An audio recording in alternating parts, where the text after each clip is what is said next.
ব্রাহ্মণ্যবাদীর মূল স্বভাব হলো ঘৃণা। আর বাস্তবে প্রমাণটা আপনি কি করে পারবেন, কোথায় পাবেন? আপনি যখন কোনো কাশ্মীরি পণ্ডিতকে দেখবেন, তো সেই কাশ্মীরি পণ্ডিত কাশ্মীর থেকে যখন আপনি একটু নিচে নামবেন, সেই পণ্ডিতদের ঘৃণা করছে। আপনি উত্তরাখণ্ড আসুন, উত্তরাখণ্ড থেকে যখন বিহারে ঢুকবেন, উত্তরাখণ্ডের ব্রাহ্মণ বিহারি ব্রাহ্মণদের ঘৃণা করছে। আপনি যখন বিহার থেকে আরো নিচে নামবেন, বিহারি ব্রাহ্মণ নিচের ব্রাহ্মণকে ঘৃণা করছে। এইভাবে দেখলে দেখা যাবে, ইতিহাস ঘাঁটলে, সব থেকে নিচ ব্রাহ্মণ কোনটা? দক্ষিণ দেশের ব্রাহ্মণ সব থেকে নিচ ব্রাহ্মণ। আর এই ধর্মগ্রন্থগুলো আপনার চ্যানেলের মাধ্যম দিয়ে আমি বহুবার তুলে ধরেছি। এই ধর্মগ্রন্থগুলো কোনো এক মানুষের লেখা নয়। যদি এক মানুষের লেখা হতো, তাহলে এই ধর্মগ্রন্থের সঙ্গে একটার সঙ্গে আর একটা ধর্মগ্রন্থের মিল থাকতো। এটা একটা মানুষের লেখা নয়। তার জন্য বিভিন্ন এবং ভিন্ন মতবাদ প্রকাশ হয়েছে। ভাই, তুই তোর মতো লেখ, আমি আমার মতো লিখবো। তুই তোর মতো লেখ, তোর লেখা আমি মানি না, আমি আমার মতো লিখবো। কিন্তু আমরা সেই ঝামেলায় পড়বো না দাদা, আমরা ওই ঝামেলায় পড়বো না। আমরা খুঁজবো যে যখন ব্রাহ্মণ যদি বিদেশি হয়, 2022 সালের রেকর্ড, ডিএনএ রেকর্ড যদি বের করা হয়, তাহলে এখানে এক একটা কথা বলা মানুষের সারা বন্ধ হয়ে যাবে।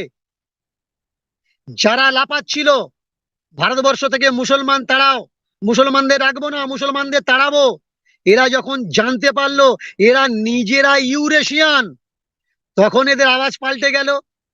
হিন্দু মুসলমান আমরা ভাই ভাই, ওরাও থাকবে আমরাও থাকবো।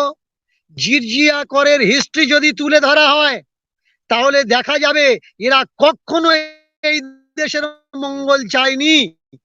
এরা নিজেদেরকে বিদেশি বলে দাবি করছে, যে তোমরাও লুটতে এসছো এই দেশ, আমরাও লুটতে এসছি, তাই নিয়ম অনুসারে আমরা কর দিতে পারি না।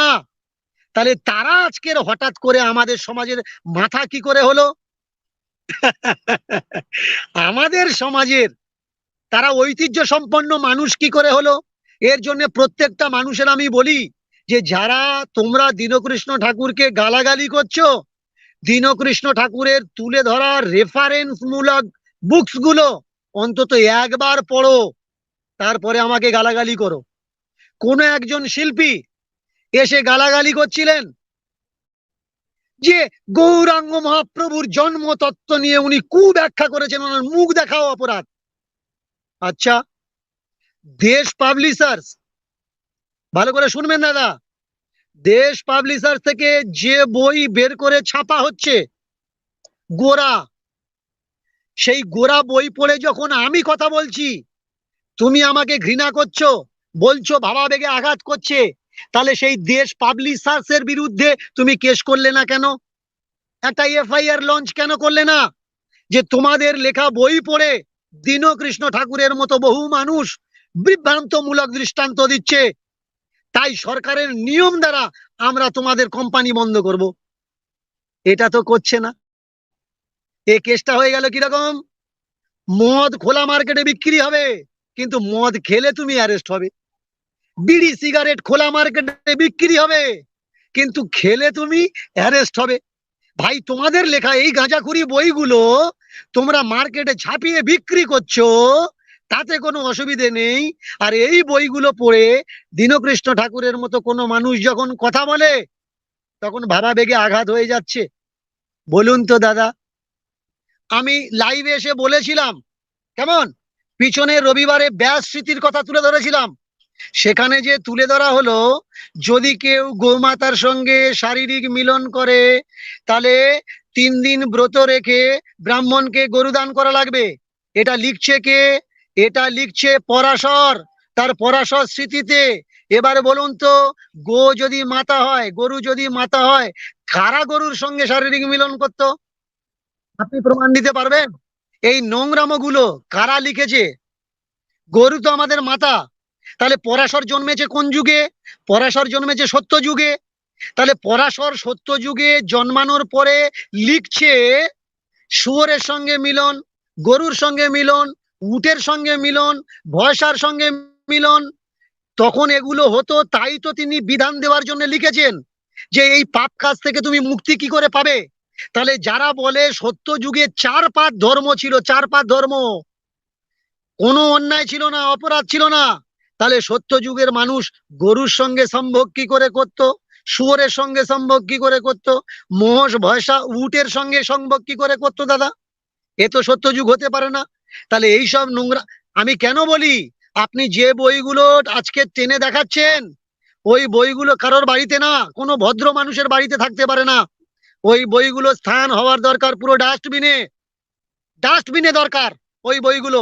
আমার বাবা সাহেব যেমন মনুস্মৃতিকে পুড়িয়েছিলেন, তেমনি আজকের আন্দোলন করে এই বইগুলো টেনে ডাস্টবিনে ফেলে দেওয়ার দরকার। এই বইতে কোথাও লেখা নেই শূদ্র কিভাবে বাঁচবে, শূদ্রের মঙ্গল কিভাবে হবে। জানেন, আমার দেশে কৃষকদের সম্মান করা হতো একটা সময়, যখন এরা আমাদের দেশে আসেনি। আমাদেরকে ধ্বংস এরা কি করে করেছে? আমাদেরকে এরা ধ্বংস করেছে আমাদের বিদ্যালয়গুলো জ্বালিয়ে দিয়ে। ভারত বিশ্বগুরু কাদের জন্য বিশ্বগুরু? ভারত বর্ষ থেকে তথা সমস্ত বিশ্বে যে ধর্ম প্রচার হয়েছে, সে কোন ধর্ম? সেটা কি ব্রাহ্মণ ধর্ম? সেটা ব্রাহ্মণ ধর্ম না। এর জন্য আপনার পড়াশোনা করা লাগবে। আপনি বিশ্বের যে কোনো দেশে চলে যাবেন, গিয়ে দেখবেন ভারত থেকে সে ধর্ম প্রচার হয়েছে, সে ধর্মের নাম। আপনি পড়াশোনা করুন, আমার মুখ থেকে বললে অনেকে বুঝে দেখুন যে ভারতকে বিশ্বগুরু বলা হয়। সেই ভারতবর্ষের মানুষরা আজকের পড়াশোনা করতে চলে যাচ্ছে কোথায়? আমেরিকায়। কেন? ভারতবর্ষের শিক্ষা ব্যবস্থাকে ধ্বংস করা হয়েছে। নালন্দা থেকে আরম্ভ করে 100-র উপরে, শতাধিক উপরে ইউনিভার্সিটি জ্বালিয়ে দেওয়া হয়েছে। 90 দিন, 3 মাস, 4 মাস, 5 মাস, 6 মাস পর্যন্ত জ্বলেছে তক্ষশিলা, এইসব বিশ্ববিদ্যালয়গুলো। তাহলে সেই বিশ্ববিদ্যালয়ে কতগুলো করে বই ছিল, যে এক একটা বিশ্ববিদ্যালয় 4 মাস, 5 মাস, 6 মাস করে আগুন দিয়ে পোড়ানো হলো দাদা। সর্বপ্রথম আমাদের শিক্ষা ব্যবস্থা নষ্ট করা হলো, ইউনিভার্সিটি গুলো ধ্বংস করা হলো। ভারতবর্ষের ইতিহাস, এই যে হিস্ট্রি লেখা হয়েছে, কিছু ঠকবাজ ইতিহাসকার আছে, তারা আজকের মিথ্যে ইতিহাসকে সিলেবাসে এনে আমাদের সমাজের মানুষকে পড়াচ্ছে। আর সেই সব ইতিহাস পড়ে আমাদের সমাজের মানুষ সত্য ইতিহাসকে ভুলে গেছে। এর জন্য সত্য ইতিহাস পড়া লাগবে, জানা লাগবে। এই যারা আজকের বলছে না শূদ্র মানে নিজ জাত, আগে জানা লাগবে যে শূদ্র কারা। শূদ্র হচ্ছে এই দেশের আদিবাসী মূল নিবাসী, যাদেরকে ঘৃণা করা হচ্ছে। যে কৃষককে পূজা করা হতো এই দেশে, সেই কৃষকের সম্মান এই দেশে নেই। যারা ফসল ফলাতো, যারা ওয়ার্কার, যারা কর্মচারী, যাদের সম্মান করত রাজা মহারাজ, সেই দেশের সম্মান আজকে এদেশের মানুষ করে না। কেন? না, আমাদের ইতিহাস পুড়ে দিয়ে, আমাদের ধর্মগ্রন্থ পুড়িয়ে দিয়ে, ব্রাহ্মণিকাল সিস্টেমের গ্রন্থ যে যেমন ভাবে পেরেছে সে তেমন ভাবে লিখেছে। আপনি যে প্রথমেই প্রশ্ন করছিলেন না যে ব্রাহ্মণ জন্ম কিভাবে হয়েছে, ব্রাহ্মণের সৃষ্টি তত্ত্ব, আপনি গ্রন্থ খুললে পাবেন, ধর্মগ্রন্থে লেখা আছে ব্রাহ্মণ মুখ থেকে সৃষ্টি হয়েছে। কার মুখ থেকে সৃষ্টি হয়েছে? ব্রহ্মার মুখ থেকে সৃষ্টি হয়েছে। সম্ভোগ ছাড়া কোনো কিছু সৃষ্টির সম্ভব না। একটা ফুল থেকে ফল হতে গেলে মধুমাক্ষির দ্বারা, ভ্রমর দ্বারা পরাগ মিলন ছাড়া ফুল থেকে ফল হতে পারে না।